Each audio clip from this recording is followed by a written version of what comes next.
is a presentation of Main Street Media, your source for news, sports, and information on Main Street in Middle Tennessee.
And of course, finally, Lipscomb Academy down to Columbia Academy over at Hickman County, 68-57. In NHL action on Saturday, the Preds with a big win over the Blackhawks 6-1.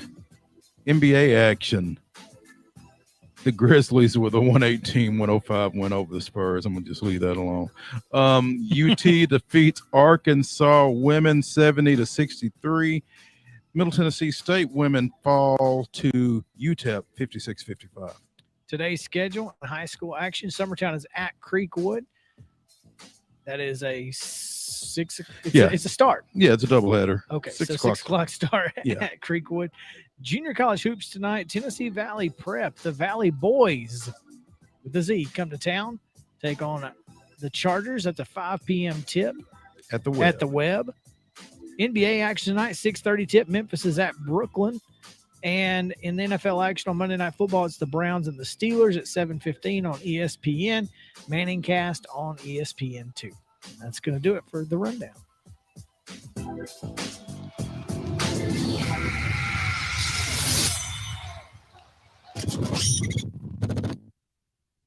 Couple of things that stand out from that rundown, Mo. The Preds at one time were up 2-0 and were shooting 100% from the ice. And at one time we're up 3-0 and we're shooting nearly 50%, 3 goals on 7 shots. Efficient. Nothing if not. There you go. I like that. I mean, it was 1-0 within the first minute of the game.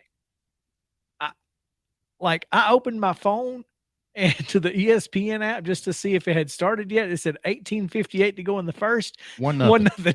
I was like, oh, okay. Catch up.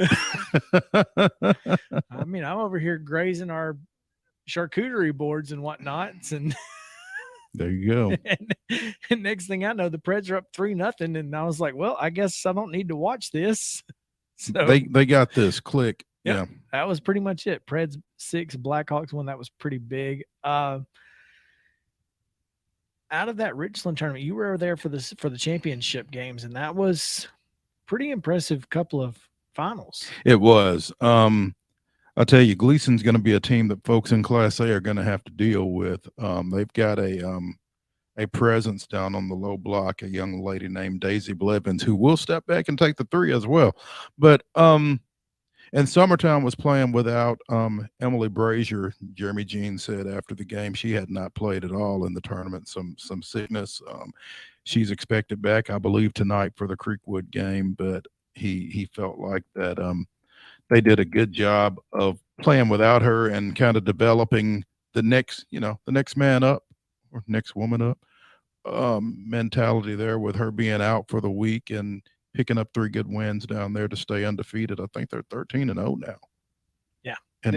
And number 1 in our Southern Middle Tennessee rankings, by the way, that are up on the website at mainstreetmurray.com. And we may not do those weekly, but we're going to do them pretty regularly just to kind of get a pulse of where the teams that we cover are relative to each other, especially since they go in so many different directions. Should be fun. And the team that sits at number 2 in those rankings, Summit, like I said, upset of the weekend. That's a big win for them. 16-point win over Lebanon. Just their second loss of the year for the Blue Devils. And, don't want to take anything away from it, but Jared Hall did get ejected before halftime for Lebanon. Well, whose fault is that? Well, they were also ahead. Summit was ahead at halftime, and that's probably why Jared Hall got ejected before halftime. They may have kind of had something to do with each other. He was scoreless when he left the game as well. So, but yeah, that's a huge win for the Spartans. They got a big game coming up Friday night, and we will need to talk about it more between now and then. But they host Independence Open District 12 4A play. Whatever the districts are, I couldn't tell you. Yeah. I'm useless in that regard at this point. And that's why I had just figured out the other ones. In those rankings, we have district assignments for each of the teams. So yeah, it's pretty fan friendly, I think. So check that out.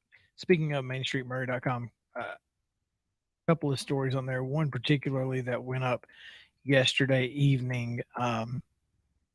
It just seems like every time we at least once a week we're talking about somebody passing away.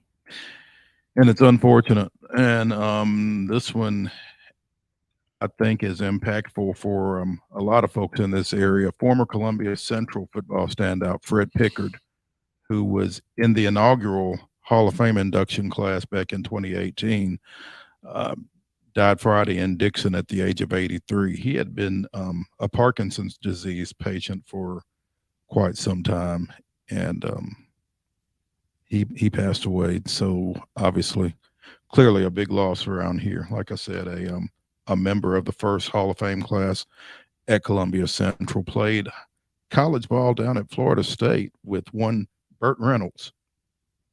There you go. Old Paul Crew. Yeah. And probably Lee Corso, I guess. Was it Corso there too? I guess so. I think yeah. Corso and Burt played together. I believe you're right. Yeah, now that you mention it. Corso's a little more significant to me. But also Coach Pickard did for 4 years over at UT Martin from 82 to 85. Coached some guys that I grew up with over in Franklin, as a matter of fact. So condolences to his family and to the community that knew him. So he's not the only one, though. Unfortunately, former Spring Hill Middle School cross country and track and field coach Robert Humphrey also passed away. He was a big proponent of youth track here in Murray County. Yeah, I met him a few times covering some middle school cross country and that kind of thing, and he was always a champion for those young kids and those programs and that kind of thing. So hated to hear of his passing, and again, condolences to his family as well. A couple of things that the Tennessee Football Coaches Association all-state teams have been released and are on mainstreetpreps.com in their entirety if you want to check those out. That's if you want to check them out, they're there. Also, the All Southern Middle Tennessee that's right. Team is we haven't told them that yet on our website at Main Street Murray. Yeah. We hadn't told them that. And it will be in print in Wednesday's print edition as well. Make sure to pick up the print edition of Main Street Murray and check out the All Southern Middle Tennessee football team for sure. Vanderbilt and Missouri women were postponed yesterday, reset for January 20th due to COVID issues within the Lady Tigers program. Lady Tigers coming off a big win in overtime in Como over previously number one South Carolina. So sure, they not were ready. Previous number one. Were they not number? They're still number one. Oh, I don't know. Well, they were number one then, and they're number one now. So previously is actually right, but I guess I would have expected them to fall out. I would have too, but apparently everybody else lost too. There you go. Yeah. Yeah. It also kind of speaks well for Missouri, I guess, that you could lose to Missouri and still hang on to the number one spot. There you go. So, yeah. Wow. I did not know that. I just saw it on the ESPN earlier. Okay. Yeah. I just figured surely there'd be a new number one after that. Big news out of Oklahoma, or out of, I guess, Clemson, South Carolina. Big time recruiter Todd Bates headed to Oklahoma as the co-defensive coordinator after Dabo passed him over for the defensive coordinator job in Clemson for basically a friend. That was his resume. He's been Dabo's friend for a while. Who is it? I can tell you, I don't even know his name. That is why I cannot remember his name right now off the top of my head. That's how that's how tough this is. Well, that's interesting. So Bates is going to go work with Venables. Bates is going to go work with Venables. Continue to work with Venables. That's correct. Mickey Kahn is the who? Exactly. Now, I will say that the biggest reason I know anything about Todd Bates is because he went to Clemson from Jacksonville State. That was fantastic recruiter, though. Guy is phenomenal. Good for him. He's going to do great things out of Norman, I believe, with Brett Venables. again, big show coming up. We've got Charles Pulliam on the other side. We'll continue talking some Williamson County sports. So stick with us on Southern Middle Tennessee Sports Today. Mid-Tennessee Bone and Joint treats your orthopedic injuries and existing conditions. Our trained physicians will get you back in the game faster. Contact us at 931-381-2663 or www.mtbj.net. Festop Markets is a full-service, family-owned convenience store chain located in 14 locations throughout Middle and West Tennessee. For those in our listening area, you can find them in Columbia, Centerville, Lawrenceburg, Spring Hill, Dixon, and White Bluff. Festop partners with wholesale fuel brands like Shell, Marathon, and Exxon, delivering a consistent customer experience that is fast, friendly, and clean. If it's not already, it will soon become your go-to store to shop in town or on the road. Festop Markets is proud to be keeping you moving in Tennessee. Keep your home as comfortable as possible. If you have any issues with your air conditioner, electrical, or plumbing systems, call Lee Company. Our techs use visual findings and other technology tools to add transparency and clarity. You see what we see, whether we're in a crawl space or on the roof. We're here 24/7, so if you need us, call us. Lee Company. Call 931-548-4448 today or schedule your appointment at leecompany.com. That's leecompany.com. Hey folks, while we take a quick break from the show, I want to tell you about our friends over at Custom Stone Handlers in downtown Columbia. Ned Rich and his team at Custom Stone Handlers believe in leadership. And outside of the military, our greatest leader building platform is sports. Custom Stone Handlers proudly encourages young people to get in the game. You can contact them today at 931-490-4990 or visit CustomStonehandlers.com. Mid-Tennessee Bone and Joint has been the official sports medicine provider for Maury County Schools for more than 40 years. We specialize in orthopedic injuries, and our Ortho Quick walk-in service lets you bypass the ER. Visit us online at www.mtbj.net.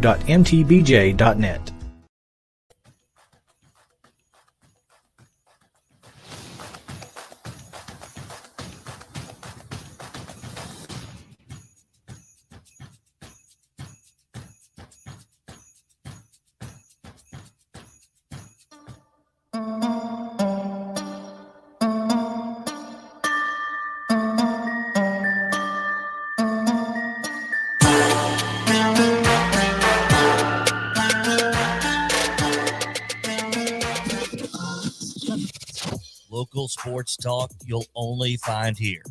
It's Southern Middle Tennessee Sports Today. Live from the Lee Company studio with the Hall of Famer Mo Patton, here's Chris Yao. Hey, welcome back in. I'm sorry. Hey. Welcome back in. Oh, man.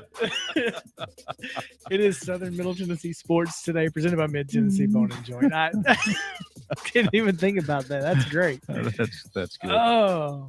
That's good.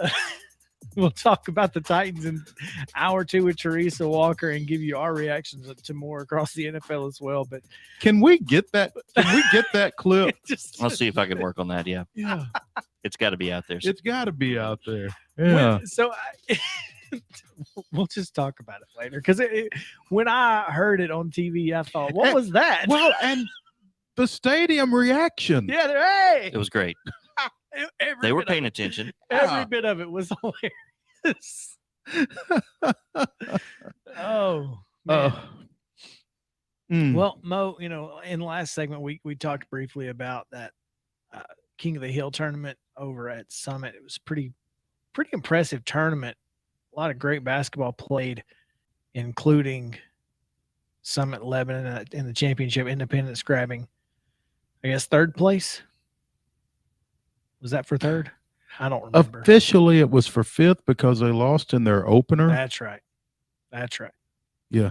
So the two teams, I think it was Page and Station Camp that played for third. Station Camp played Independence because Station Camp lost in their opener. That's right. Summit. Yeah. But so I'm not. Page finished third. Gotcha. I believe.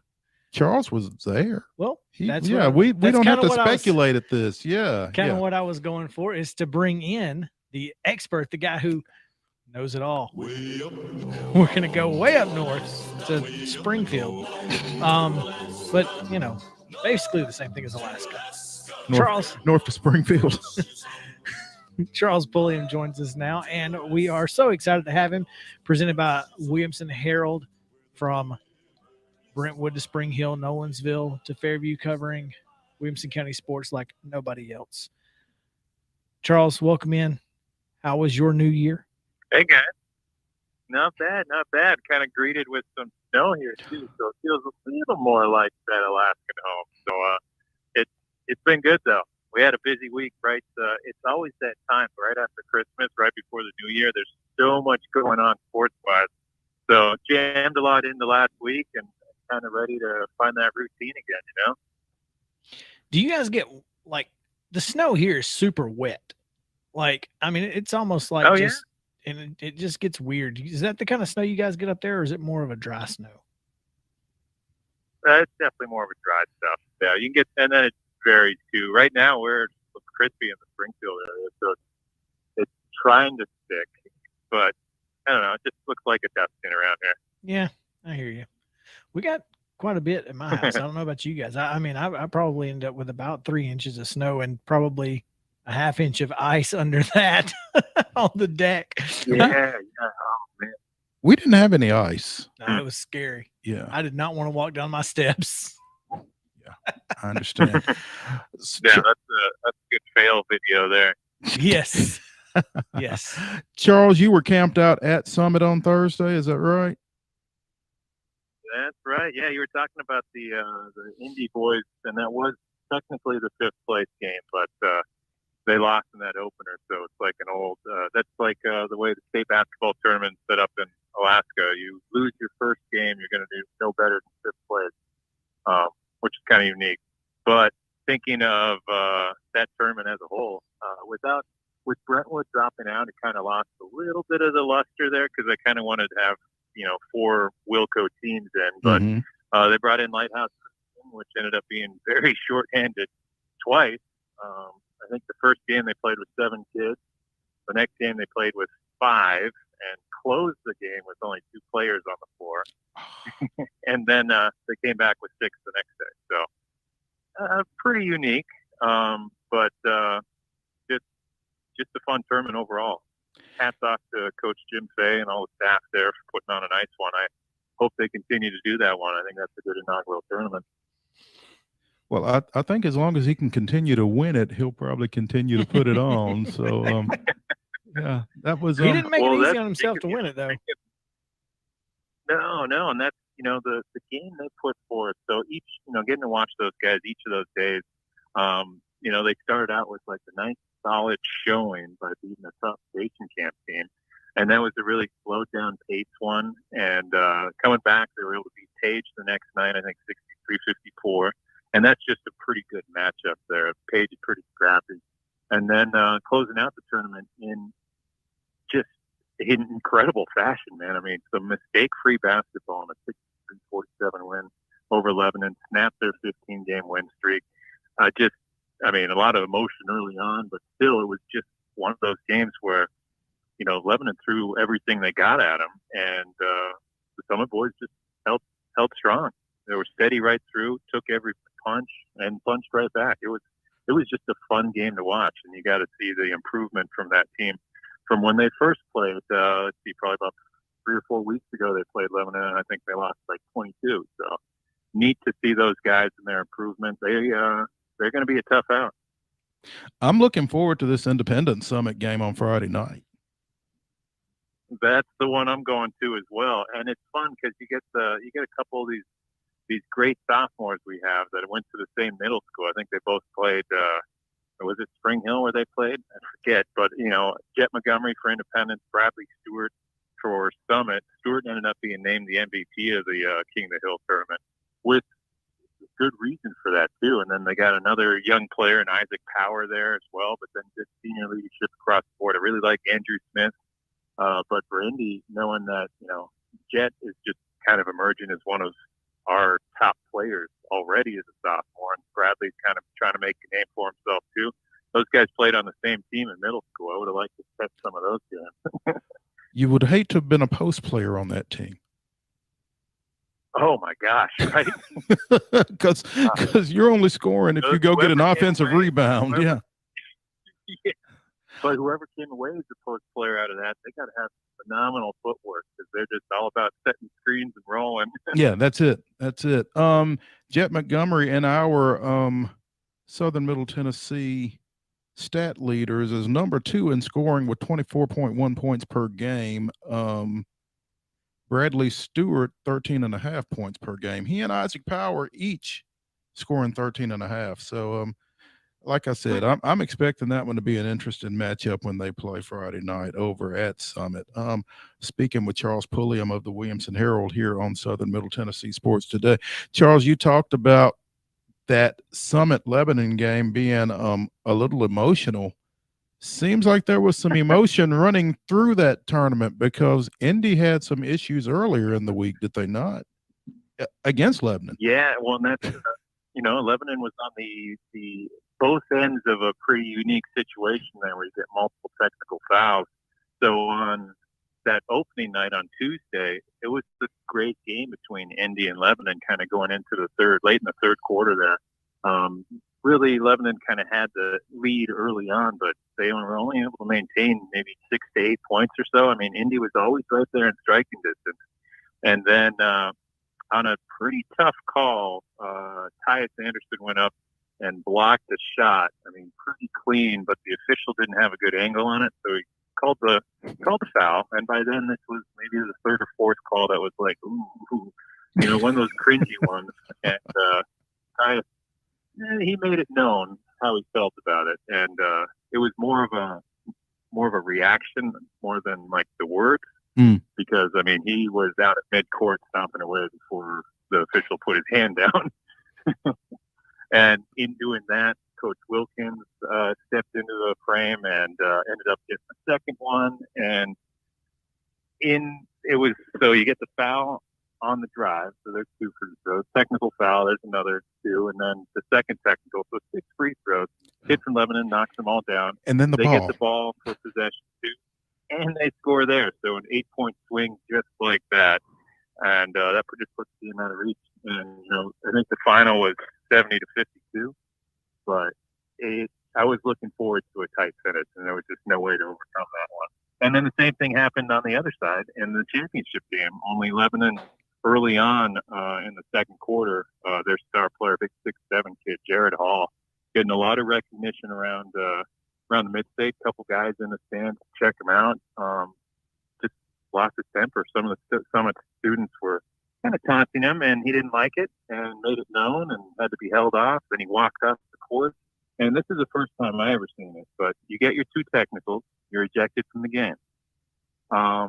On his way out, he starts taking his jersey off, and the official is watching him as he's walking off and tries to tell him to keep his jersey on. And then Hall responds with, like, "Don't talk to me," or something like that as he's walking out.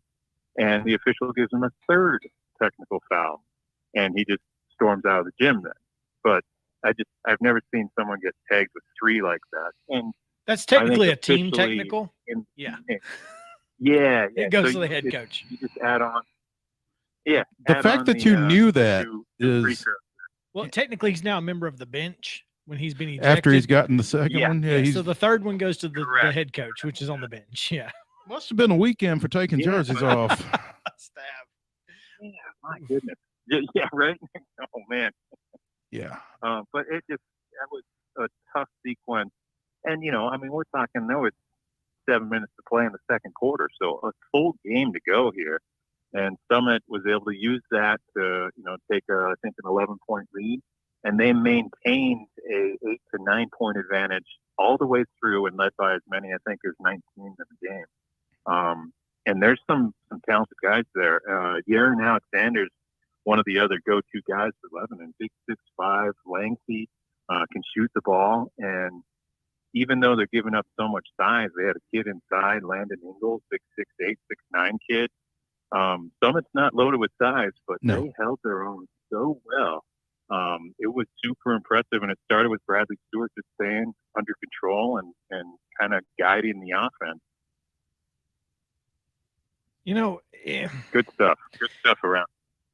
In tournaments like this, you typically get really good play out of it. If you get really good guard play, you can typically win ball games. But that size disadvantage that Summit has and will show up on Friday night against Independence, I have a feeling.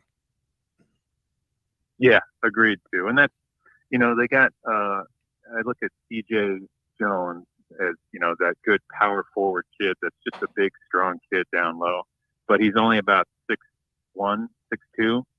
So he's the one that has to match up with all those guys with the size down low. But he does just a great job. And then they have another guy, Marcus White. Oh, shoot.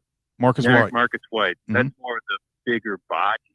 He's like a bigger version of CJ, but CJ is much more, he's maneuvering a little better, moves around, setting good screens, things like that. And you can see Marcus becoming that. But outside of that, there you go. And you have to lean on Isaac Power kind of being the other forward. And he's not that big of a kid, and he's a freshman, but he's just super tough, very impressive. Made the all-tournament team. And I thought he was the easiest choice to make that all-tournament team, which when you think about him as just a freshman, it was super impressive. I think Coach Fay's got a fun team to work with for sure.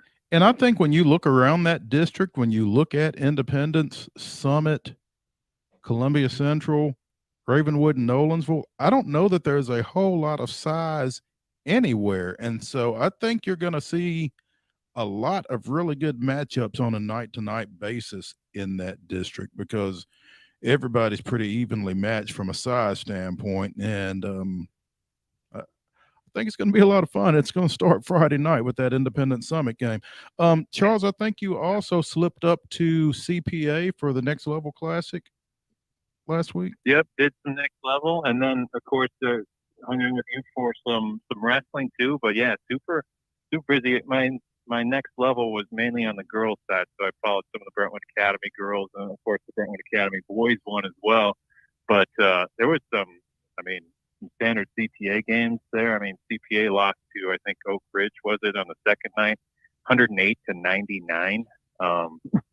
So there was some fun scoring, some low-scoring ones there. But, yeah, super impressed with watching Brentwood Academy. Speaking of size on the girls' side, especially, Coach Rhonda Brown has her daughter Millie and another great guard in Trinity Field, but they have literally no size, and I think they're off to a 14-2 start on the year, and beat a couple tough teams there. Rockville was a solid team, and they beat CPA for the championship, and CPA's got another nice balanced team with some good shooters out there, but on the boys' side, I was only able to catch one game there and watch CPA on opening night. But the BA boys at the same time are off to a great start as well. So lots of good hoops coming from Brentwood Academy, I think. Charles Pulliam of the Williamson Herald, thanks so much, man. We appreciate your time. Yeah, looking forward to seeing you guys again. I'll be out there Friday, and man, lots of great wrestling too. Just excited to watch the Summit, Brentwood, all those great wrestlers too. So lots of sports around the county. Yep, we'll see you there. Stick around on Southern Middle Tennessee Sports after this.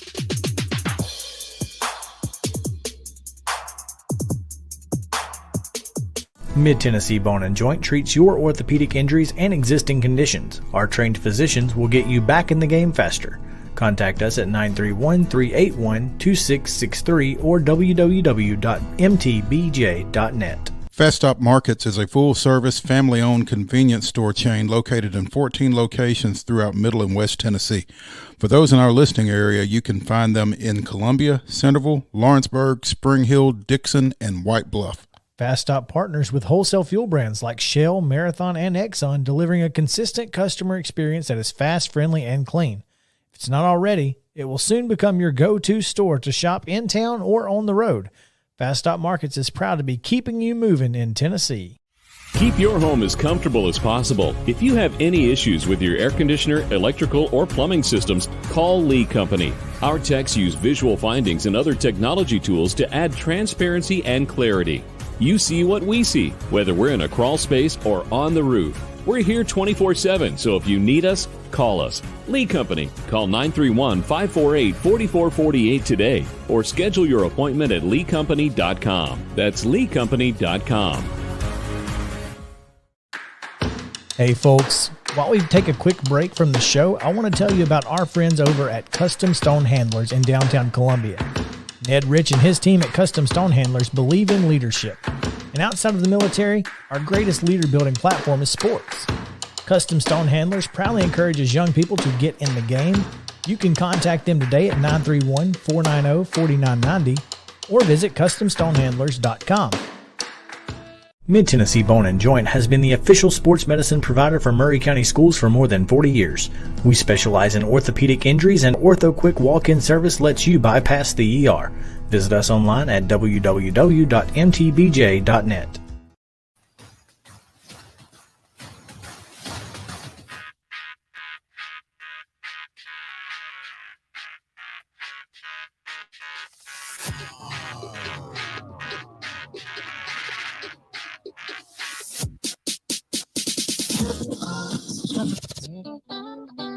This is Southern Middle Tennessee Sports Today.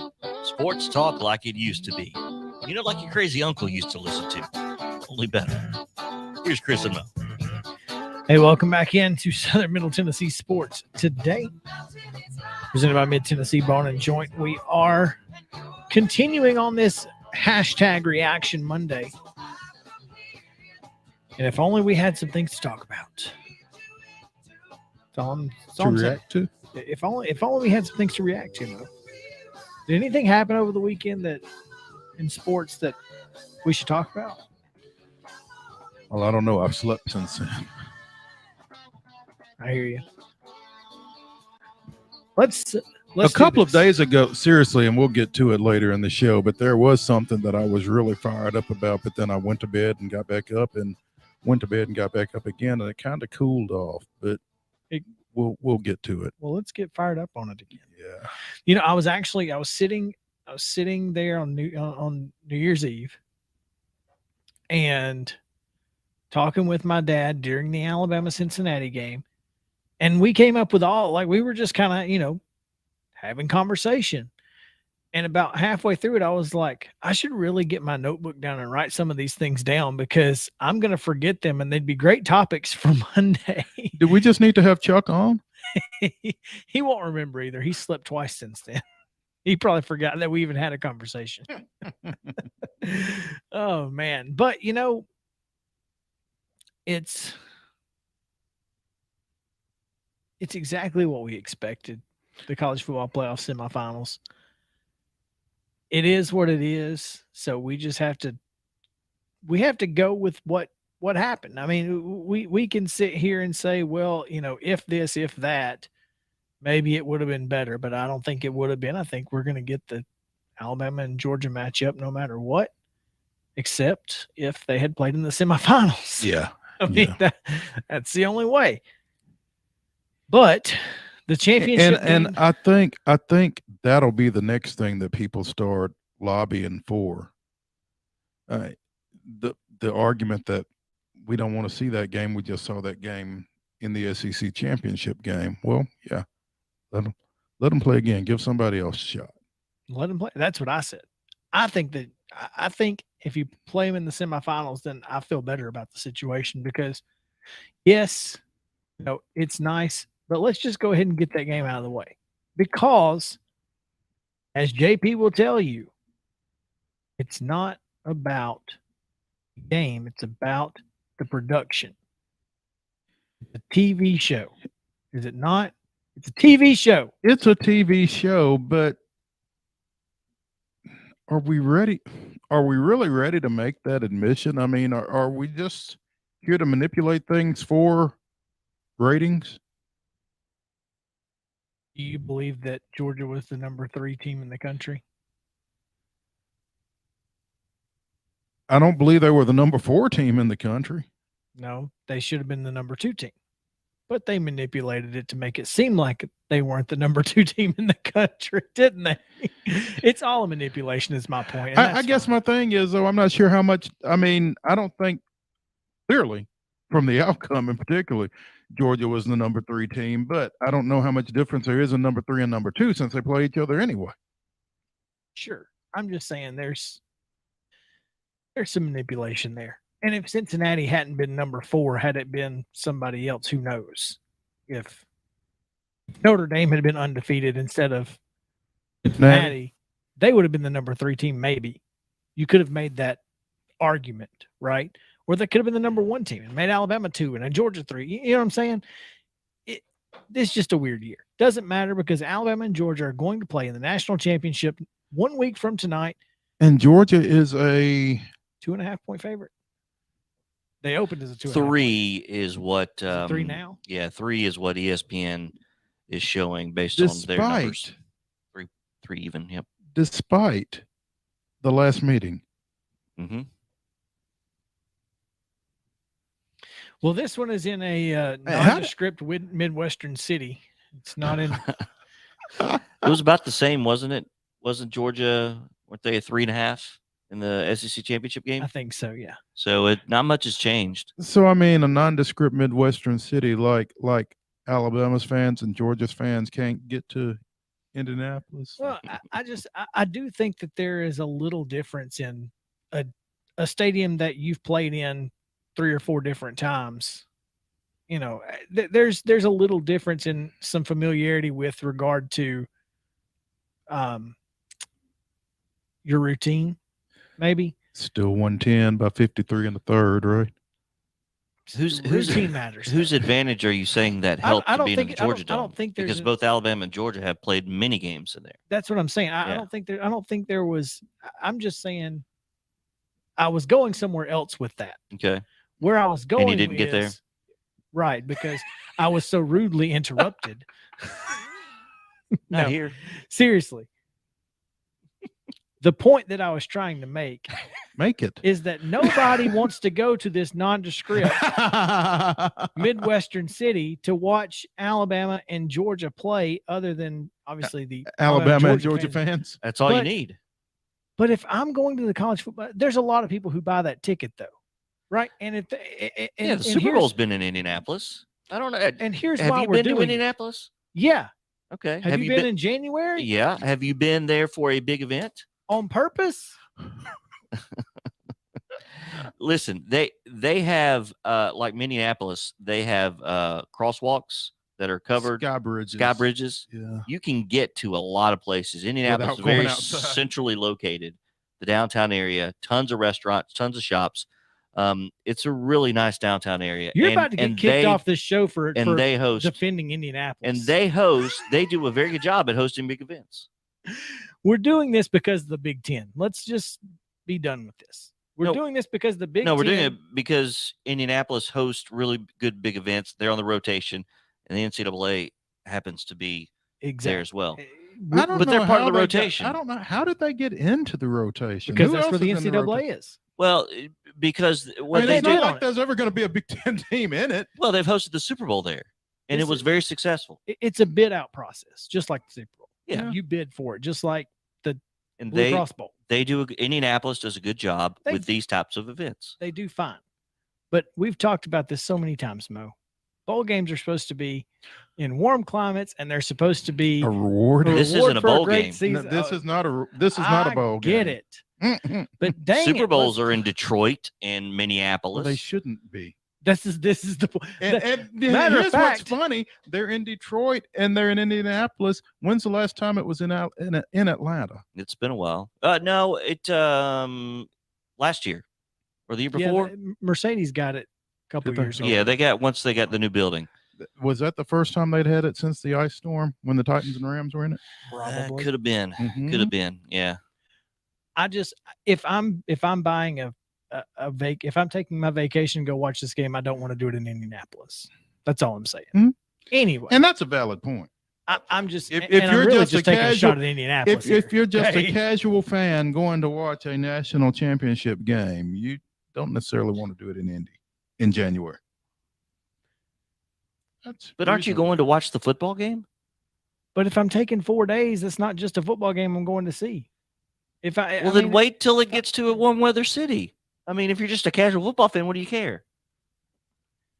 Maybe it's the only time you had a chance to get the tickets. Just You tell never know.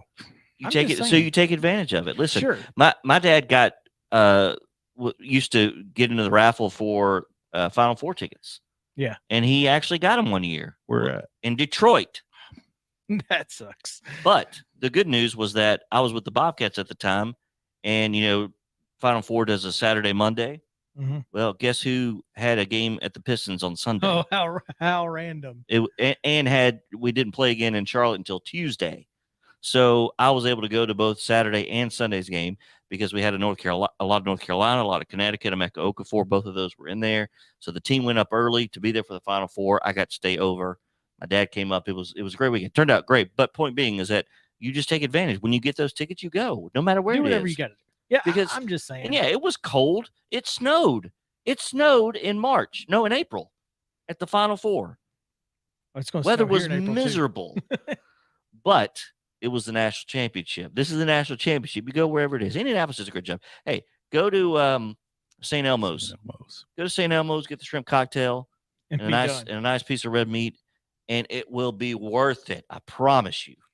A nice glass of vino, it will be worth it. I'm not going. That alone is worth the trip to Indianapolis, I'm telling you. I'm not going. That but shrimp cocktail. It is worth mentioning that we also will not be on the air that day. It is worth mentioning. Yes. Yeah, don't come looking for us because we won't be here. You can catch the Alabama pregame show starting at 4:00 right here on 101.7. 6 of the last 8 years, Alabama has been in the national championship game. This was my first point to my dad. Should we just expand the playoffs to 5 teams to see who plays Alabama? I mean, we're talking expansion here. Let's just expand it to 5, put Alabama in the championship, and you play 4 to see who plays them. I'm just saying. 2 versus 5, 3 versus 4. So Let them play each other, and then they're grandfathered into the 1 seed. Might as well into the championship game because 6 of the last 8 years they've been in it. Yep. Nobody else can say that. I mean, come on. It's a dynasty. I mean, there's no other way around it. And we're not going to. I can't imagine ever seeing this again in college football. I mean, we've only seen this in college sports one other time, and that was John Wooden with UCLA. Yeah, that's remotely close to this. Well, this will be the basketball is different. This will be the 10th national championship game / BCS that Nick Saban has been in. The 10th. Yeah, it's no other coach in college football or basketball has come close to that, other than John Wooden. In men's, now women's, yeah, you got Pat Summitt, but I mean, I think Coach Bryant had a fairly decent run from the late '60s to '79. But he won 6. He won 6. Won 6. I don't know how many. If he had won, they would they would have won another national championship, and I don't know. They should have won in '66, but we won't talk about that.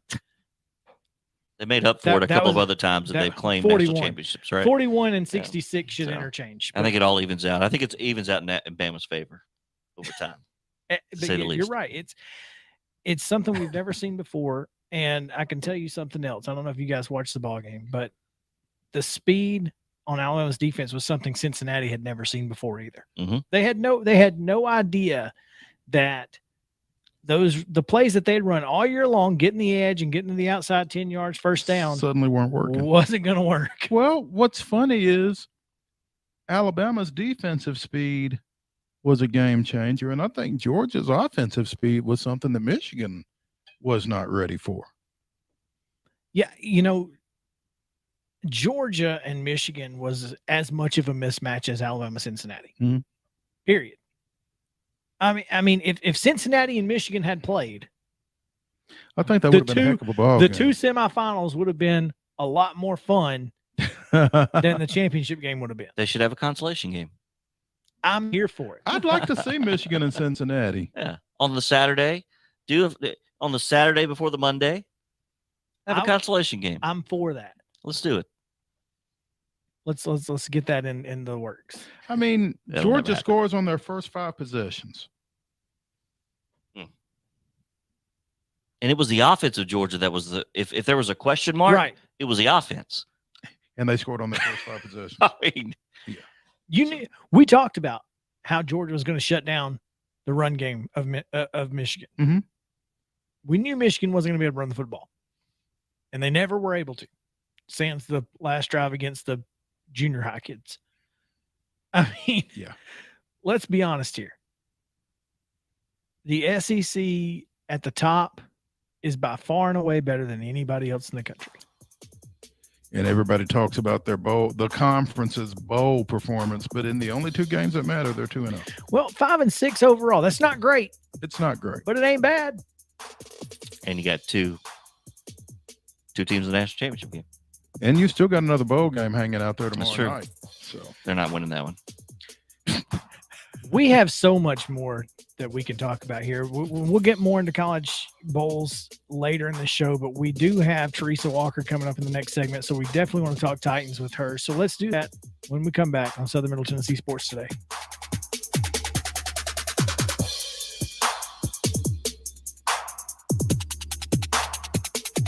Mid-Tennessee Bone and Joint treats your orthopedic injuries and existing conditions. Our trained physicians will get you back in the game faster. Contact us at 931-381-2663 or www.mtbj.net. Festop Markets is a full-service, family-owned convenience store chain located in 14 locations throughout Middle and West Tennessee. For those in our listening area, you can find them in Columbia, Centerville, Lawrenceburg, Spring Hill, Dixon, and White Bluff. Festop partners with wholesale fuel brands like Shell, Marathon, and Exxon, delivering a consistent customer experience that is fast, friendly, and clean.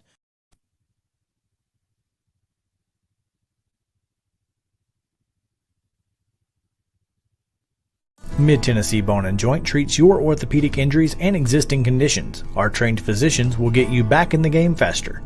Contact us at 931-381-2663 or www.mtbj.net. Festop Markets is a full-service, family-owned convenience store chain located in 14 locations throughout Middle and West Tennessee. For those in our listening area, you can find them in Columbia, Centerville, Lawrenceburg, Spring Hill, Dixon, and White Bluff. Festop partners with wholesale fuel brands like Shell, Marathon, and Exxon, delivering a consistent customer experience that is fast, friendly, and clean. If it's not already, it will soon become your go-to store to shop in town or on the road. Festop Markets is proud to be keeping you moving in Tennessee. Keep your home as comfortable as possible. If you have any issues with your air conditioner, electrical, or plumbing systems, call Lee Company. Our techs use visual findings and other technology tools to add transparency and clarity. You see what we see, whether we're in a crawl space or on the roof. We're here 24/7, so if you need us, call us. Lee Company. Call 931-548-4448 today or schedule your appointment at leecompany.com. That's leecompany.com. Hey folks, while we take a quick break from the show, I want to tell you about our friends over at Custom Stone Handlers in downtown Columbia. Ned Rich and his team at Custom Stone Handlers believe in leadership. And outside of the military, our greatest leader building platform is sports. Custom Stone Handlers proudly encourages young people to get in the game. You can contact them today at 931-490-4990 or visit CustomStonehandlers.com. Mid-Tennessee Bone and Joint has been the official sports medicine provider for Maury County Schools for more than 40 years. We specialize in orthopedic injuries, and our Ortho Quick walk-in service lets you bypass the ER. Visit us online at www.mtbj.net.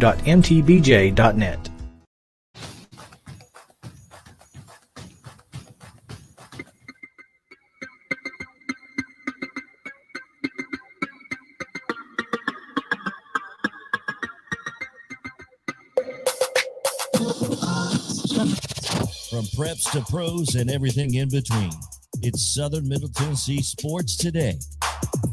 Live from the Lee Company studio with the Hall of Famer Mo Patton, here's Chris Young.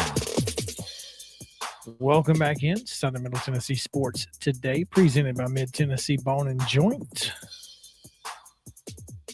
No, I just wanted to update you that Tennessee Valley Prep apparently now has a nickname. They're no longer the Valley Boys. They are the Defenders. That's disappointing. Let me just tell you, they will never be the Defenders. Not on this show. No. By George. They are forever the Valley Boys. They should have just put 3 Z's on there and gave themselves a Hornet mascot. I don't make the rules. I don't make the rules. That's right. Oh man, what a great weekend it was in the world of Tennessee sports. Lady Vols get a win. That's always fun. It defined weekend. I mean, yeah, I guess Friday wasn't great. Thursday. So, okay. So that wasn't the weekend. There you go. It's holiday weekend. But Yeah. pretty big time player of the week honor here for someone who, the team is better without. And we're going to talk about Ja Morant taking the Western Conference Player of the Week honors with Teresa Walker, who joins us now. We'll talk Titans as well here in just a moment. But Teresa Walker joins us, AP sports editor for the state of Tennessee. Teresa, I was told the Grizzlies were worse when Ja Morant was on the team. I'm very confused. Don't listen to the person who said that, Chris. It's that simple. They don't know what they're talking about. You mean Twitter would tell me wrong? I cannot believe this. Twitter would tell you. No, yeah, Twitter is always correct, right? I will not stand for Twitter slander on this show. It was on the internet, so it must be true. Be true. Yeah. Hey, Twitter is a river, and some rivers are, beautiful, clean, and you know exactly where you stand. And then there are others that look pretty, and then the instant you step in it, you're sucked under a strong riptide and swept down current. I'm just saying. Yeah. Know who you follow. Just because somebody is on Twitter doesn't mean that they should be on Twitter. I hear you. Boom.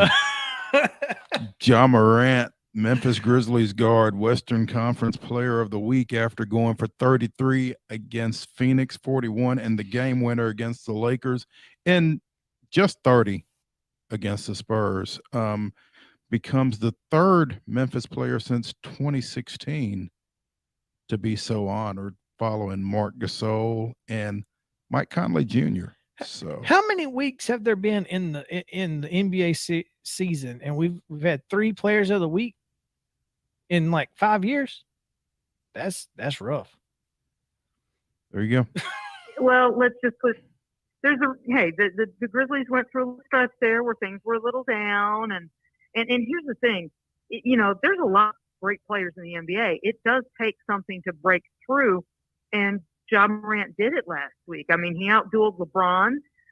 They win in Phoenix. I mean, that's what made that game even more impressive. They won in Phoenix, and then they also beat the Spurs in that stretch, and and when you beat LeBron, kind of head to head in a way, that gets attention.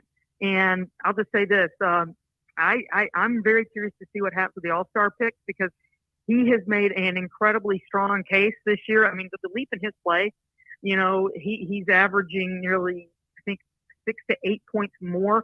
His shooting percentage from 3, he was a 30% shooter last year from 3, and right now he's over 40. So it's like, if he can average just 40% from 3.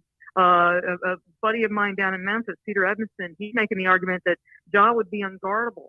If he can drive to the paint with his floaters and his eye for handing off and dishing off the ball to the open guy, and he's knocking down threes, I do agree. How do you guard this young boy? And I tell you, man, from the time, I'll admit, I've been a Ja Morant fan since watching him a little bit in college, but watching him come into the draft, I've just had the feel that, that Zion Williamson, great player, but that this may end up being a little bit like that Sam Bowie draft, where you've got a guy who physically, his body just doesn't hold up the way you'd like to on a basketball court. And then, here's this other guy who's just doing some amazing things with the basketball. And Ja Morant, guys, this team with Ja Morant is fourth in the West. And they had to fight and scrap their way to get into the play-in game last year and get into the playoffs. And right now they're sitting there with a margin at number 4 in the West. It's impressive to see the leap, and not just Ja, Jaren Jackson Jr., also Desmond Bain. Guys, I love watching that kid play. Talk about the benefits of playing 4 seasons in college before you go to the league. That kid has really blossomed this year. But, anytime they turn to somebody on the roster, they usually come through. It's been fun to watch that team. And if you don't watch the NBA, check out the Grizzlies. You might surprise yourself. Teresa Walker of the Associated Press with us here on Southern Middle Tennessee Sports Today. Teresa, you know, the slight that I keep bringing up of Twitter saying that Memphis was better out without Ja. Has that fueled this run that he's on right now, do you think?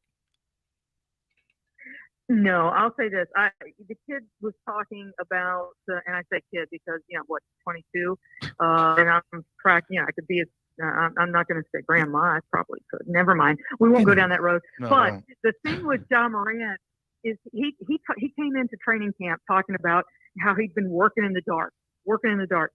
This kid he is a young man who is self-motivated to be better, to want to be among the best to play this game. His dad, who had him, training, getting his jump and his vertical skills going by jumping off of truck tires back in the day down in South Carolina. Now he's got the tools, the money, the wherewithal to surround himself with all the best help to help him be physically at his best. But, the key is him honing his skills, and the development in his shooting the three, to me, is the biggest sign. He knew that he's got to do more to be a more effective guard on the court. And he went this off season and worked. And he called it, working in the dark, and that the dark was about, well, he's been trying to do that for a long time, not just because somebody wrote on Twitter that they were better off without him. The fact of the matter is, when they can get all these pieces together and get a little bit going, I'm curious to see what they can do all together. I mean, right now they play at Brooklyn tonight. They've got 6 guys in the COVID health and safety protocols, including Dylan Brooks. Kyle Anderson's the latest to go in there. But once they get these pieces together and can try to put together some kind of run, they're 4th in the West, with Ja having missed a couple of weeks, with Jaren Jackson Jr. missing. Dylan Brooks didn't miss the start of the season. It almost was like ships passing the night when Ja went out with his knee injury. So if they can get these pieces on the court together for a month at a time, I would love to see what they do, because they've been doing this with guys stepping in and out of the lineup for various reasons, and yet they haven't missed much of a beat. That's what's making this one so fun to watch. Teresa Walker here with us, and I want to shift gears real quick to the Tennessee Titans, as they are currently sitting. Let's talk about them. Yeah, let's talk about the number 1 seed in the AFC currently, the Tennessee Titans. But before we get to yesterday or anything else, is there anything to this Bud Dupree story coming out from Nashville Scoop saying that he was a part of a group that, quote, vandalized a Walgreens in North Nashville? Well, let's just say this. I've seen the reports. The Metro Police wants to talk to him. Right now, it's, some allegations. You would assume that there's some video inside the Walgreens that they could look at to verify some things. But at this point, the allegations is that an employee started using his phone to shoot video of Bud Dupree. I don't know why you'd want video of him walking through the store. Wouldn't you want video of him playing on Sunday? But, so they're investigating. And here's the thing. I'm not writing anything until there's an actual charge filed or an arrest made, because, what's that thing about opinions? Well, in this case, police can investigate anything that somebody has alleged. Let's see if there's something else to that. Sounds good. Just wanted to get that out the way. Otherwise, this Titans defense just continues to dominate over the last few weeks, and Sunday no exception. Guys, this defense is, let me check my notes, they're 6th in the NFL now in scoring defense, 5th in the league in sacks. They got 46 sacks.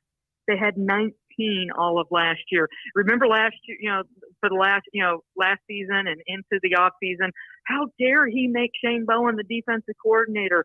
He should just get a new guy. Well, what they did instead was they changed out a bunch of players.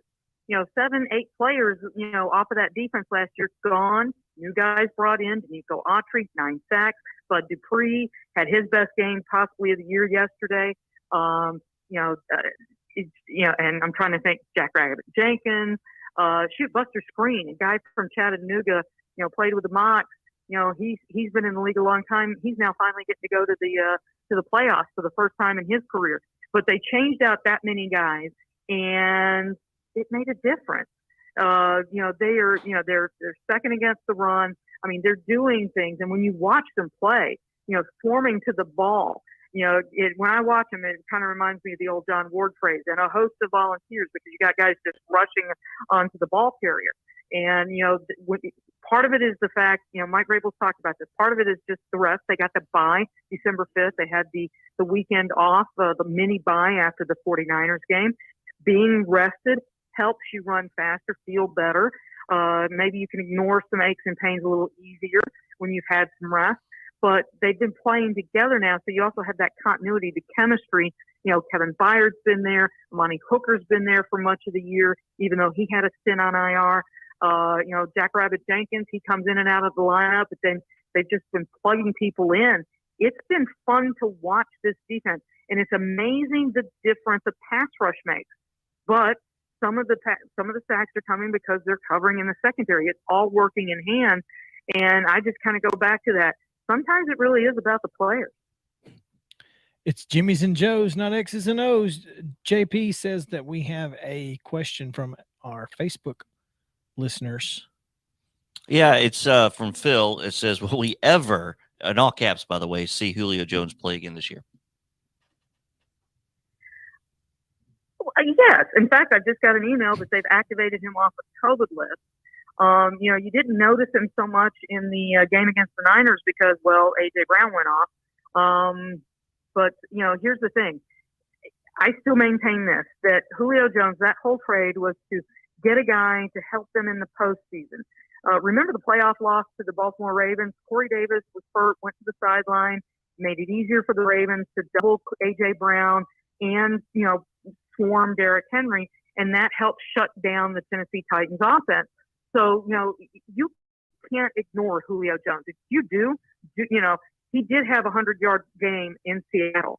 Now, I know that there were fans hoping that he'd have one of those every week, and he's dealt with the hamstring. Now it was the stint on the COVID list, but he's back. And if the Titans can get the number one seed, that buys more time for him to, heal up, be in better shape, and be in better condition. And I maintain that he was brought in to help catch balls in January. We're now in January. So, guys, if he makes one touchdown catch in a playoff game to help them win, how many people would say that was worth it then, right? I mean, right now it's tough to look at the production and say, oh, yeah, of course they should have made that trade. Understand that argument. But, again, let's see what the next month, potentially more, brings to this team. Teresa Walker of the Associated Press, we're going to ambush you here. Can you stick around with us for another segment? Sure can. We appreciate it. We'll be back after this on Southern Middle Tennessee Sports Day. More with Teresa Walker talking Titans and other NFL stuff. Plenty of it. So stay with us.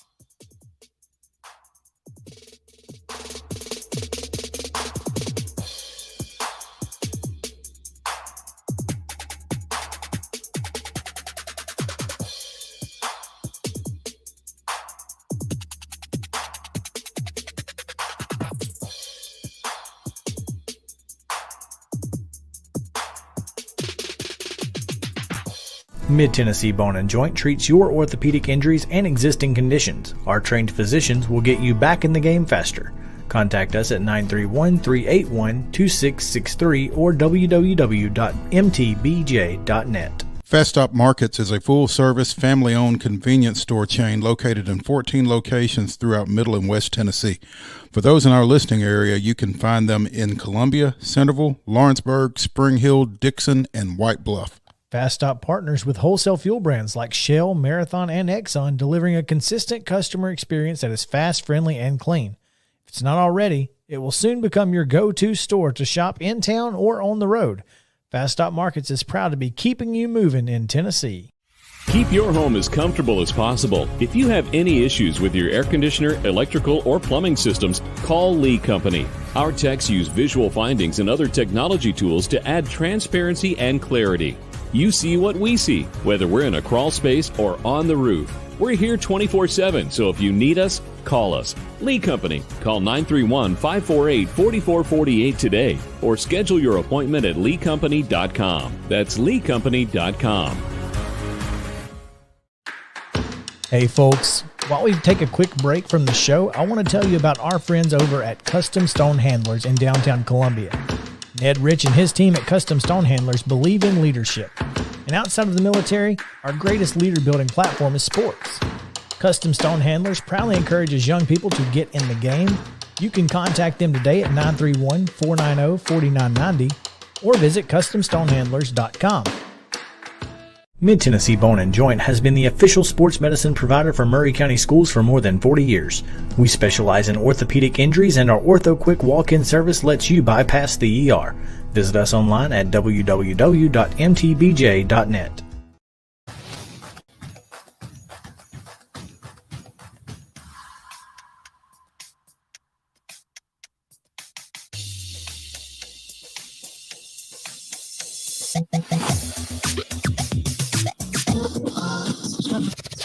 From the Blue Raiders to the two-tone blue, covering the teams you care about.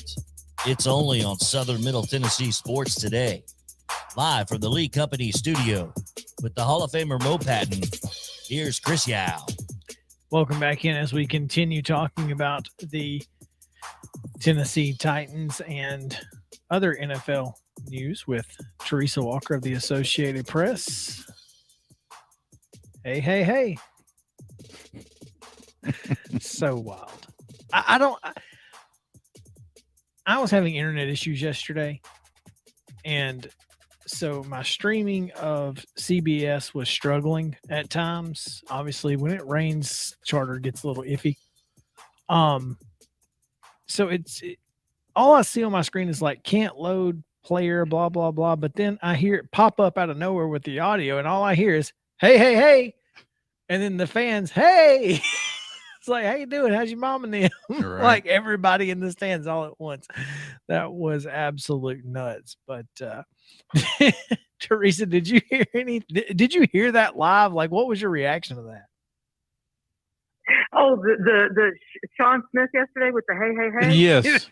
That was so I great. loved it because it's like, you know, it's like, and I will say this, a lot of people were tweeting, hey, hey, hey. No, hey, hey, hey, hey. He got a fourth hey in there. Oh, so it wasn't a Fat Albert impression. Well, I think I don't know why he did it. I loved it because the fun part was how the crowd completely responded. So, you know, they came back with, hey. So, I mean, that was a fun interaction that usually it's, hey, ref, you suck. And there was lots of that after the grounding call that they completely missed. I mean, I'm sorry. You know, Tua Tagovailoa, you know, hits the ground around the offensive lineman, and Mike Gesicki is, you know, 5 to 8 yards past that. If that truly was intended for him, then it would have needed a, you know, earth borer to go under the ground and then pop back up. I'm just saying. But, you know, it was a fun moment. The moment that I nearly missed was the person who decided to run on the field, I think at the start of the fourth quarter. And it's like, seriously, dude, this isn't about you. You know, and by the time he got to the security guard, he had his hand up in the air. It's almost like he gave himself up because he seemed to be a little tired. So don't get on the field if you can't run all the way. Well, the TV broadcast was not showing him. I mean, they zoomed in on the Titans offense at the time. So, you know, that was nice. I don't know. Have you seen this video of Brett Kern and Jeffrey Simmons? So Kern, I have not. Kern is on the sideline after a punt or something. I don't know.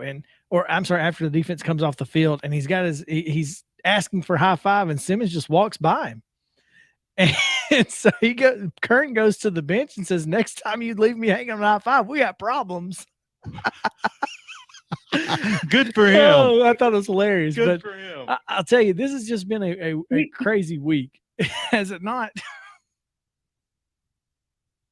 It has been crazy, but, you know, if you think about it, that's, you know, nobody wants to be left hanging when they're trying to get a high five. I mean, it's like, come on, can you get me? But, you know, you want the highest of five.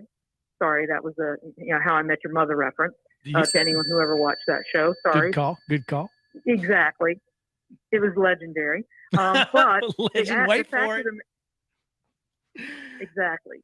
But the fact of the matter is, that's what you're looking at. I mean, I had to do my Titans analysis today, and I really had to work for the stock down and the, what needs help, because, that's the kind of game yesterday was. I mean, you could nitpick, Ryan Tannehill, they didn't pick up a first down until, second, third drive or whatever. But the fact of the matter is, and one of the sections I picked was, they need to be better in the red zone because they're first in the NFL and when it's goal to go. Part of that reason has been probably Derrick Henry with his 10 touchdowns earlier in the year. But, when they get down there, whether it's Ryan Tannehill running in or what, they've been able to convert. But they have had some struggles inside the 20. So I went with that. But, you've got a streaker. Thank God he had his clothes on. You've got problems with the high fives on the sideline. And, they've just activated Julio Jones, Kendall Lamb, and Jayon Brown off of the COVID list. So, right now things are looking good for the Titans. So it's not a bad feeling right now, right? Teresa, you talk about things looking good for the Titans. And one of the reasons I think things are looking good for the Titans has been a guy who's been overlooked to me. Deontay Foreman. Why did it take them so long to find him? Well, they knew who he was. He was on the roster last year for a while. So, but you've got Derrick Henry, and they were looking for, Jeremy McNichol is a guy who we've seen him be so incredibly successful on screens and bring that speed and, kind of slitheriness to, part of his game to the team. You want a little change up. You got the, big Derrick Henry. You want somebody who can dip and dive and remember what Dion. Oh God, now I can't even remember his name. The former Patriot Dion Lewis, who they signed to be the help in the screen game. Well, people know that Jeremy McNichol is going to probably catch a screen, and it hadn't helped defenses stop him. So, that brings value to the offense. Deontay Foreman is very similar to Derrick Henry, and so I think it was just that they were trying to mix some things up, and he was home. He was home when they signed him on November 2nd, and they bring him in. He wasn't with somebody in a camp. He was not in football. And as Mike Vrabel kind of talked yesterday, some of these guys, and he said it today again, some of these guys who didn't have a job, Buster Screen, one of them, they Golden Tate as well. When you're out of football and you get a call and come in and you're joining a team and you're playing and contributing on a team that's winning, you're kind of like stray cats. You want this place, you want this job. You're not giving it up because you've been out in the cold with nothing around you. So that's part of that benefit. He's running with a purpose. And Mike Vrabel praised Deontay Foreman today. He had it was an ugly, painful fumble in New England where he was running to the end zone. That would have a touchdown that would have given the Titans a lead on the road against the Patriots on a day where you could just tell all they were doing was running the ball 270 yards. They don't win that game because the ball gets tripped out. Yesterday, Foreman is running down the field, has another breakaway, and defenders chasing down, and they're trying to knock that ball out. It didn't come out. So, there's been definite improvement. This guy was a third-round pick out of Texas by the Houston Texans. Got to think he's going to really want to have a chance on Sunday to remind the Texans of what they let go. Well, that brings me to my next point. Never mind. Okay. That's a little Lawrence Taylor reference from The Waterboy. Brings me to my next point is that we could see Derrick Henry on the practice field this week, potentially. And what does that mean for this running attack? That's going to be the fun thing to see. What do they do? Dontrell Hilliard is a guy who's similar to McNichol and gives some of the ability to catch out of the backfield. He's also put together some really great runs. I mean, he put the capper on him yesterday with that long touchdown run himself. You also have Jeremy McNichol, who's looking healthier. But and Mike Vrabel told us today that they've been talking about when to activate Derrick Henry. And guys, that doesn't mean put him on the roster, he starts playing. When you're on IR, you get a 21-day period to practice with the team, to see where you're at, see where you're physically at, and get you into football shape, okay? Now with Derrick Henry, we're kind of used to those off-season workout videos. We're thinking, oh, just put him in. He's fine. But, he's been out for 8. I think this Sunday would be like the 10th week, I think, counting the bye that since he was, hurt the foot.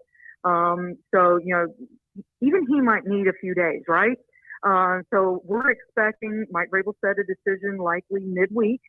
I honestly am expecting an email from the Titans on Wednesday morning, probably within 30 minutes before Mike Vrabel talks to us at midday, saying, he's been activated to the practice.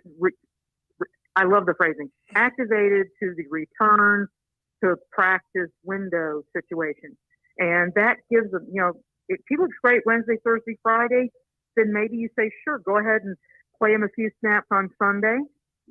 Maybe you scratched Dontrell Hilliard, maybe you scratched Foreman, or, maybe it's McNichol, give him a few reps, or you just let him keep practicing. And if they get the number 1 seed, then you've got truly a 3-week window to let him kind of shake off the rust and work himself back into a bit of football shape.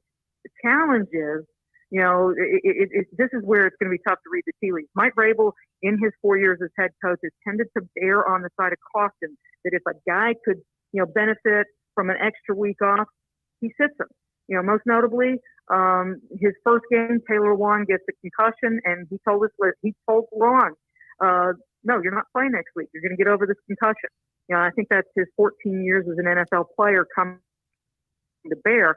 But on the other hand, guys are banged up. You're not really doing a ton of padded practices at this point, certainly not really in the postseason. So getting Derrick Henry real, true football snaps actually could be on Sunday in Houston, right? So at this point, stay tuned is my best advice on what happens with Derrick Henry. That's what I said 4 weeks ago, was I would like to see him in a game before the playoffs just to get his legs back under him and get hit a couple of times, because it looks like we're going to get that extra week anyway. And if Derrick Henry can get us to that point, boy, wouldn't that be fantastic? And again, we would be remiss if we did not mention that once again, Mike Vrabel with a win after long rest. And in the event the Titans were to be the 1 seed, he would only have to win 1 game, not on long rest. So I'm just saying. I know. I can't remember who it was on Twitter that said that Mike Vrabel's record is like 8-0 after byes or Thursday night games. So, for the Titan fans who remember the loss to Baltimore in 2000, 2008, when the Titans were the 1 seed and had the bye, I can understand some whiplash there, some bad memories, and thinking, no, we don't want that. But that's the thing. This is a different coach, a different coaching staff, and a different team. And as long as you're not facing the Ravens, maybe that's the key. Maybe that is the key. In fact, hey, we got about 3.5 minutes left, and we've got to talk about Antonio Brown at least at some point, because yesterday the initial reaction to Antonio Brown's outburst was this guy is a head case. And I don't know how they dealt with him for 2 years or a year and a half or however long. But then the news comes out that perhaps he wasn't feeling 100% and didn't feel like going into a ball game, and he was given an ultimatum by Bruce Arians to either get in the game or get off my field, and he chose the latter.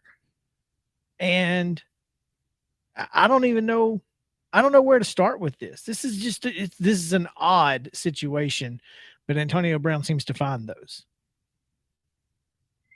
Well, I'll say this.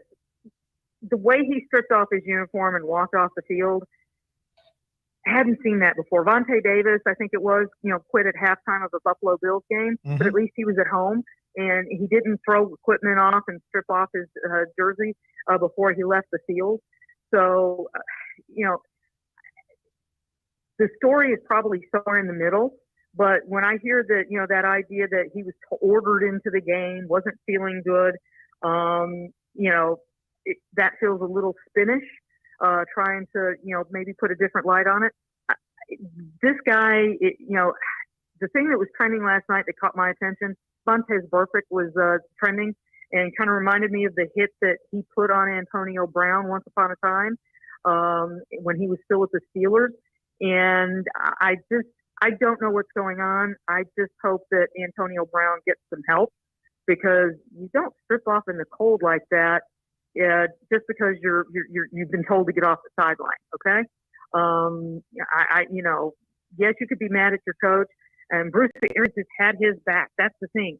The coach that's had his back all year and had it when he was suspended for the holdbacks card that was fake situation.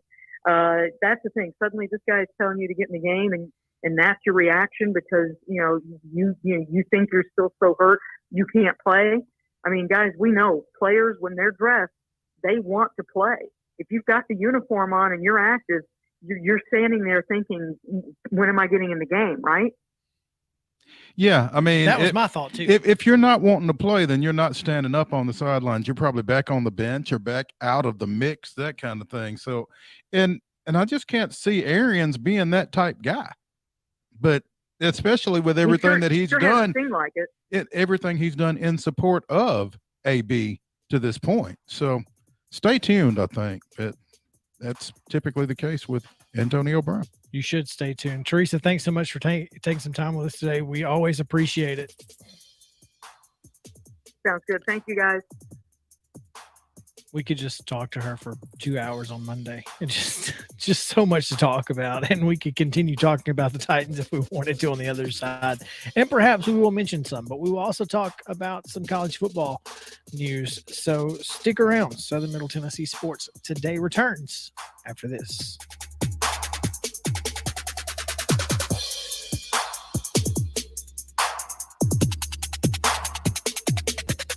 Mid-Tennessee Bone & Joint treats your orthopedic injuries and existing conditions. Our trained physicians will get you back in the game faster. Contact us at 931-381-2663 or www.mtbj.net. Festop Markets is a full-service, family-owned convenience store chain located in 14 locations throughout Middle and West Tennessee. For those in our listening area, you can find them in Columbia, Centerville, Lawrenceburg, Spring Hill, Dixon, and White Bluff. Festop partners with wholesale fuel brands like Shell, Marathon, and Exxon, delivering a consistent customer experience that is fast, friendly, and clean. If it's not already, it will soon become your go-to store to shop in town or on the road. Festop Markets is proud to be keeping you moving in Tennessee. Keep your home as comfortable as possible. If you have any issues with your air conditioner, electrical, or plumbing systems, call Lee Company. Our techs use visual findings and other technology tools to add transparency and clarity. You see what we see, whether we're in a crawl space or on the roof. We're here 24/7, so if you need us, call us. Lee Company. Call 931-548-4448 today or schedule your appointment at leecompany.com. That's leecompany.com. Hey folks, while we take a quick break from the show, I want to tell you about our friends over at Custom Stone Handlers in downtown Columbia. Ned Rich and his team at Custom Stone Handlers believe in leadership. And outside of the military, our greatest leader building platform is sports. Custom Stone Handlers proudly encourages young people to get in the game.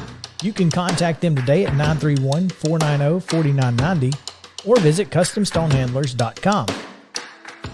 Mid-Tennessee Bone & Joint has been the official sports medicine provider for Maury County Schools for more than 40 years. We specialize in orthopedic injuries, and our Ortho Quick walk-in service lets you bypass the ER. Visit us online at www.mtbj.net.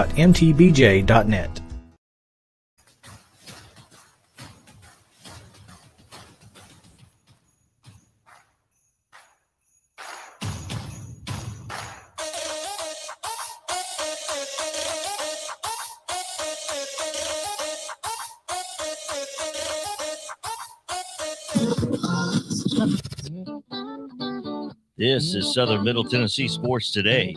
Sports talk like it used to be. Like your crazy uncle used to listen to. Only better. Here's Chris and Mo. Welcome back in Southern Middle Tennessee Sports Today, presented by Mid-Tennessee Bone & Joint. It is 2022, and we are happy to have you along with us. Sporting my Winter Classic gear today. 2 years? It's been 2 years since the Dallas trip. Yeah, Did you guys watch any of the Winter Classic I did not. from Minneapolis, St. Paul? They played at Target Field where the Twins play. Yeah. Temperature during the game, -7 degrees. Feels like -18. That thing got a roof? Quite. It does not have It a does roof. not have a roof. And I can Perhaps tell you that because I drove past it back in Yep. April when we were. Perhaps up it there. should. Looks like a beautiful stadium. It is. But the coldest outdoor NHL game on record. Well, I guess Not that there's a long history of that, but I guess the ice didn't melt like the Stadium No. Series last year, or whatever the series, Yeah. whatever they played in Reno, or. but it was whatever. quite the sight. That's Quite you know, the sight. That's Mhm. pretty interesting. I didn't watch any of it because when I was in Dallas, it was 60. So I'm wearing like this, thinking, can I take this off and wear a short sleeve shirt because this I'm starting to sweat. So yeah, I'm just excited the Preds are, by the way, in first place in the Central Division. So how about that? Talk about a competitive rebuild. Didn't see this one coming. So anyway, I didn't have any other NFL stuff to really talk about other than I was impressed with Joe Burrow and the way the Bengals were able to come back after that halftime deficit. Thought that was pretty interesting and well done to them. I thought the folks who stuck around at Nissan Stadium to watch that game in the concourse was pretty cool too. I figured they were showing it on the big screen. They may have been, but I saw some people celebrating in the concourse. So Mhm. yeah, that's pretty interesting in and of itself. Continuing though, as we kind of go down in level of football, before we get into college football, we do want to mention a couple hours ago it was announced that Tullahoma has hired a head football coach to replace legendary coach John Olive.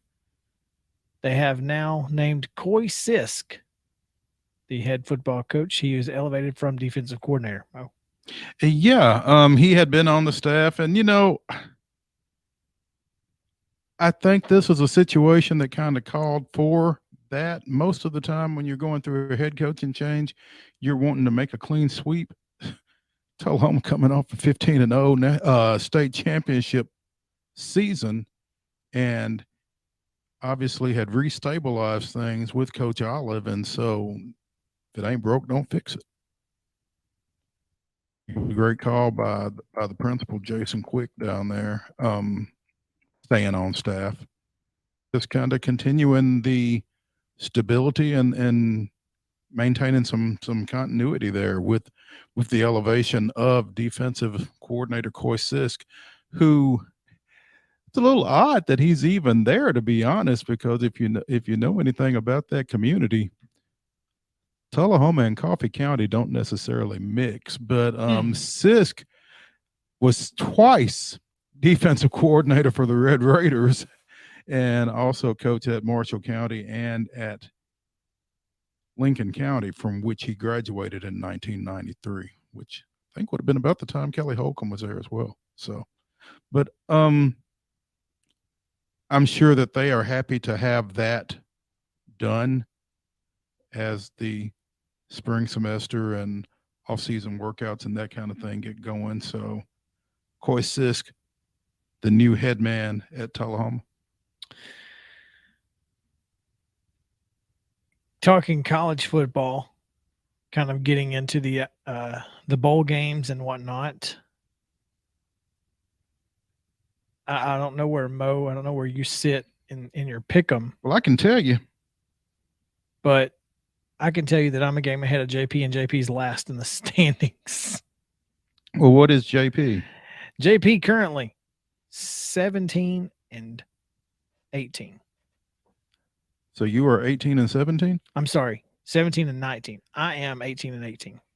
17 and 19. 500, huh? I am. I was 18 and 17, and then stupid. So there have been 36 games? Because I'm Yes. 20-15. Yes.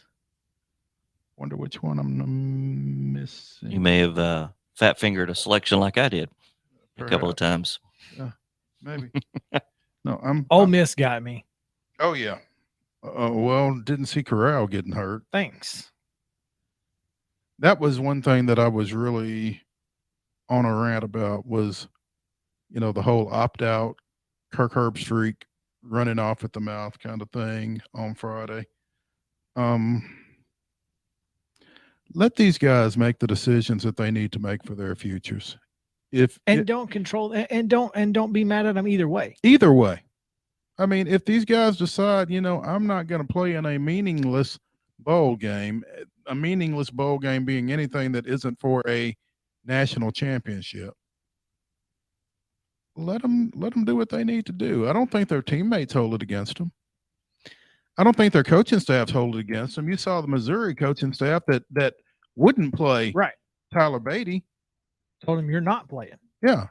So, I mean, and the guys that do play, just hope for the best. And, Good for them. And yeah, and it's fantastic.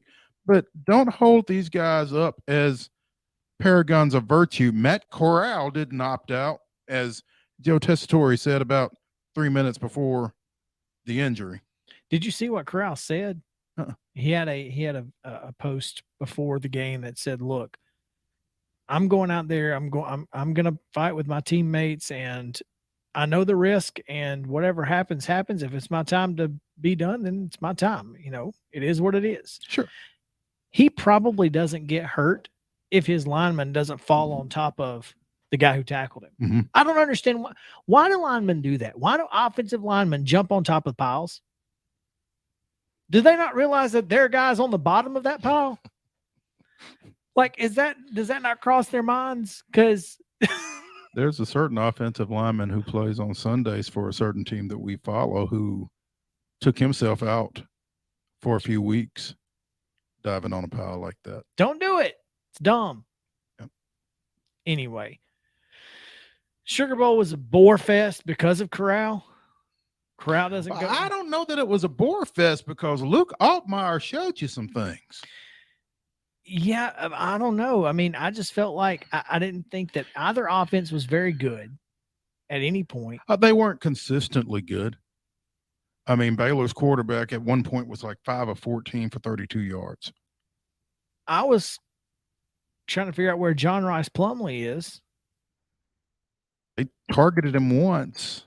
Why was he not after halftime? I don't know why you don't go to him if you want to win the game.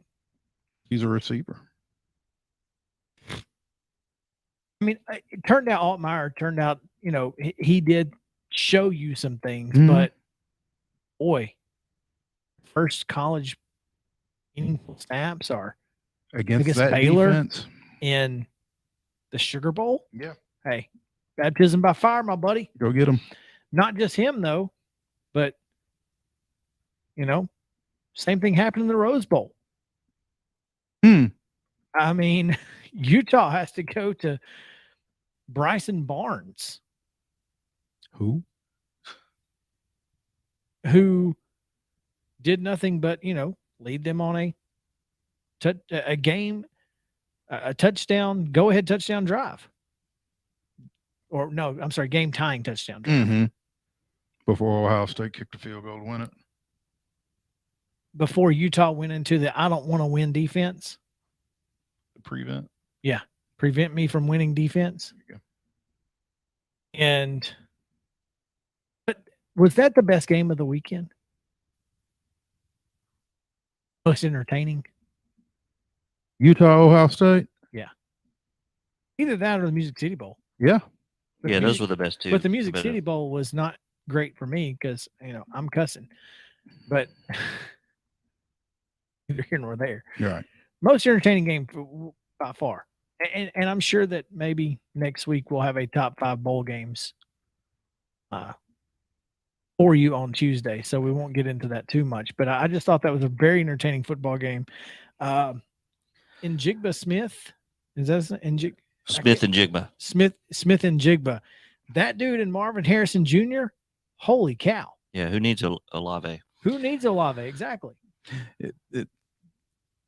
Does it sound strange to anybody else to be Yes. mentioning Marvin Harrison Jr.? Did you see the picture of him in his dad's arms, like 5 years old or whatever? Yeah. Less. Guys, I just saw a notification come across, and you may have already known this, but we haven't talked about it. Caleb Williams, Oklahoma quarterback, will enter the transfer portal, according to The Athletic. Clearly, you're not reading your run-off show.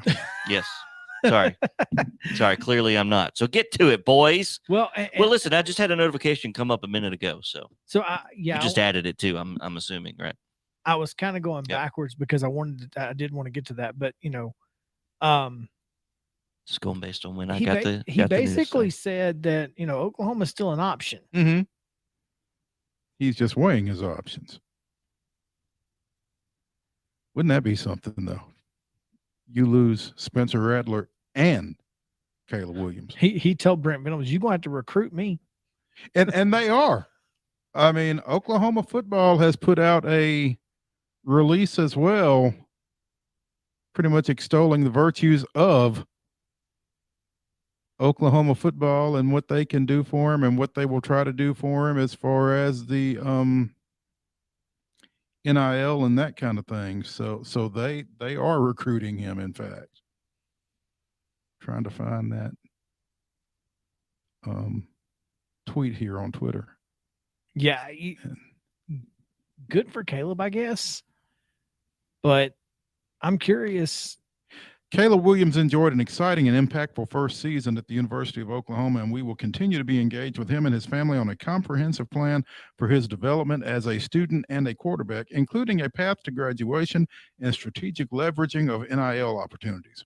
While we believe OU provides Caleb the best opportunity to develop as a player and realize his goals for college and beyond, we respect his right to explore his options following key staffing changes here. OU's commitment to student-athlete development and its powerful track record of preparing players for the next level, including quarterbacks for the NFL, is unparalleled. Jeff Lebby is one of the most elite offensive coordinators and quarterback developers in the country. With the players we know are returning and new ones on the way, we will continue to be explosive on offense under his direction. This program, which has won more games than any other since 1999, is blessed with talented individuals up and down the roster and on its coaching staff.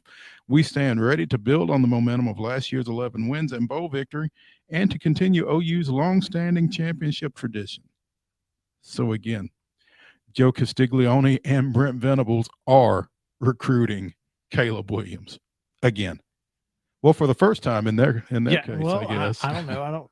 I don't know if they recruited him to try to go to Clemson or not, but I assume Venables wouldn't have been the guy recruiting him either way. So No, I wouldn't think. here you go. And he did have a run-in with Joe Brady before he chose Oklahoma, as I was telling you off the air. That's the reason Joe Brady went to the NFL, because he spent a lot of time recruiting Caleb Williams only for him to choose Oklahoma. And Brady said, "I ain't doing this no more." And I don't blame him. Well, it's been a great show. Went by like a flash, which we expected with so much to talk about. We'll get into the Music City Bowl tomorrow, because I got into a pretty heated argument on Twitter with a guy he's an Oklahoma fan who doesn't understand the plight of Tennessee fans in the Music City Bowl. And a lot of folks talking trash on Twitter who don't know what they're talking about. So we got all that, much more.